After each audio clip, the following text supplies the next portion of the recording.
One of the biggest challenges facing the Jurassic franchise moving forward is to provide a semi-rational purpose behind the de-extinction of enormous Mesozoic animals. Sure, people would pay truckloads of cash to visit a dinosaur theme park, and I'd even go so far as to say that even after the events of Jurassic World, there would be at minimum 74 million people out there clamoring for a visit. One need only reflect upon the US's response to the pandemic in 2020 to eliminate any doubt you might have about that. However, the current trajectory of the Jurassic franchise hints to a world in which this technology has been embraced for purposes well beyond just theme park monsters. In Crichton's novels, many possible applications were offered, ranging from medical testing to patented designer pets with patented designer foods.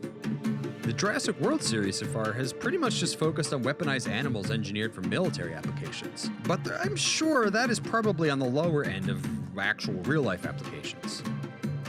A major aspect of my interest in a NeoJurassic world is imagining how our world might respond to these possibilities.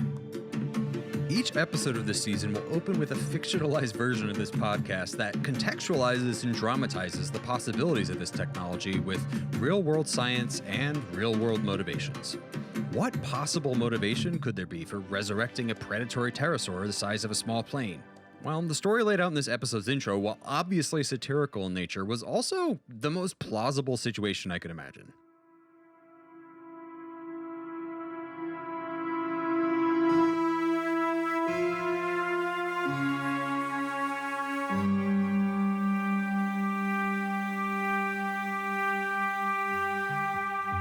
The circumstances surrounding the tragic death of Edison X CEO Aaron Peters' 13-year-old son have been shrouded in total mystery.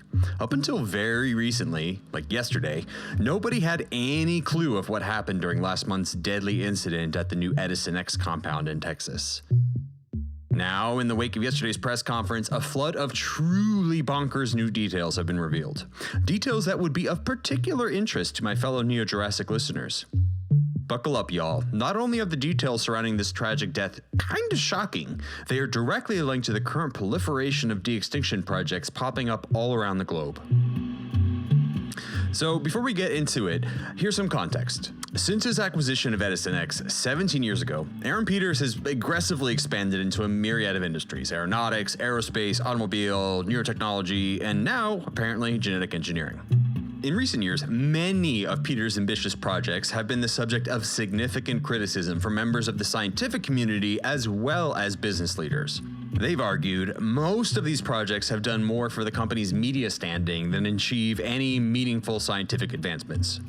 These days, Mr. Peters' wealth and status as an industrial tycoon has more or less been eclipsed entirely by his own celebrity and consistent pursuits of spectacle over purpose. 5 years ago, Edison X was one of the very first companies to make the exodus from Silicon Valley to Texas. No doubt Peters' very cozy relationship with both the US and Texas government played a major factor in this decision. Lax regulation, tax breaks, enormous subsidies, and a comparably enormous plot of land proved to be an irresistible offer for Peters. And so it was decided that a sprawling new Edison X compound will be built just 40 miles outside of Austin. A year into construction, however, locals took notice of something never mentioned in any of the announced plans. Something that appeared to be a colossal geodesic dome. The rumor mill went into overdrive on both a local and international level. 1.5 miles from the main compound, something truly huge was being built, and the world was left wondering, what the hell is that thing? In the media, the most popular guess at the time was some kind of 21st century homage to the World's Fair or something. The type of grandiose, hollow spectacle Peters had become so well known for over the years. Others affiliated with the company whispered about the dome being part of a new conservation project.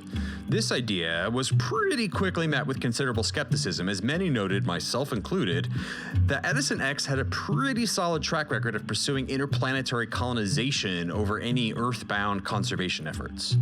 Initially, I had kinda assumed the structure would be Peters' over-the-top interpretation of a biodome, a means of meeting conservation efforts and the colonization of Mars halfway or something. However, as the dome neared completion, I kinda developed a theory of my own, a theory that as of yesterday has more or less been confirmed. The structure, now completed, is said to be about 17 stories tall at its highest point and about 1 mile in diameter. Until very recently, the dome remained a total mystery. Notably, even those within the upper echelons of the company were kept entirely in the dark regarding its purpose. Security around the compound has been said to rival that of military operations, and security around the dome itself is reportedly on another level entirely. Those within the company gave the mysterious looming dome the affectionate nickname of the Death Star 3, a name that quickly took root in the surrounding community and media as well. Now, in the wake of this truly tragic loss of life, details regarding the true purpose of the unfortunately named Death Star 3 are finally coming to light. And as I'm sure many of you have surely guessed at this point, it's an aviary. Edison X is now officially among the growing list of companies worldwide to have successfully de-extincted Mesozoic megafauna, undoubtedly by reverse engineering the once proprietary de-extinction technologies pioneered by InGen way back in the day. It's safe to assume Edison X's team has taken InGen's base pteranodon genome and engineered a group of Quetzalcoatlus northropi. This really probably shouldn't come as too much of a surprise, as the company has a long, and I mean long, problematic history of reverse engineering existing patents and plowing through any legal disputes. Now, specific details surrounding the death of Rand Peters are pretty scarce, but I can tell you this. On the day of the incident, 4 individuals entered the Edison X aviary. Aaron Peters, Rand Peters, project manager Robert Peel, and the animal's lead handler Ellen Kim. This intimate presentation was apparently going to be the CEO's first introduction to Edison X's Quetzalcoatlus program. Allegedly, Peters was given strict instruction to attend the event alone. Peters, of course, as he so often does, defied company protocol and brought his 13-year-old son along for the show. What could go wrong? Unfortunately, we don't really know much of what exactly occurred, but I think it's fairly safe to assume at this point that young Rand Peters was indeed eaten.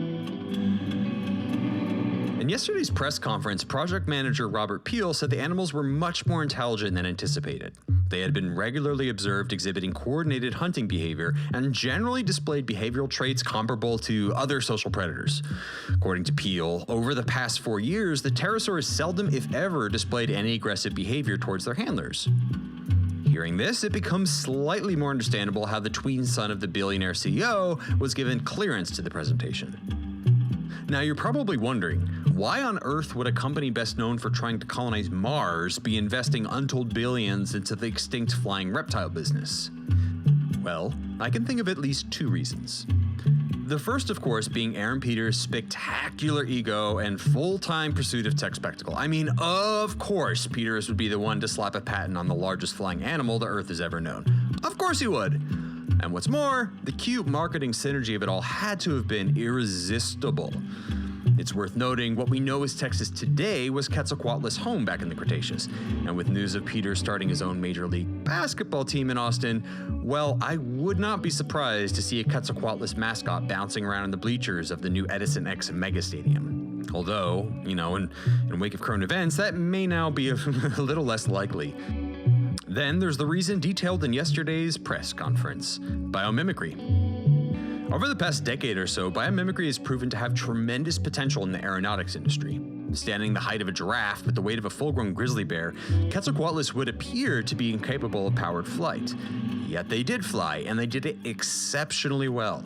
According to Peel, the project has already led to several promising lines of research: new quadrupedally launched drones, a polymer that somehow mimics the structures of pterosaur bones, and major insights into the aerodynamic features of their huge wing membranes. It's honestly unclear what's going to happen with the animals in the wake of this truly tragic event. At least one of the company's 5 Quetzalcoatlus has reportedly been euthanized. It's anyone's guess what will happen with the remaining 4.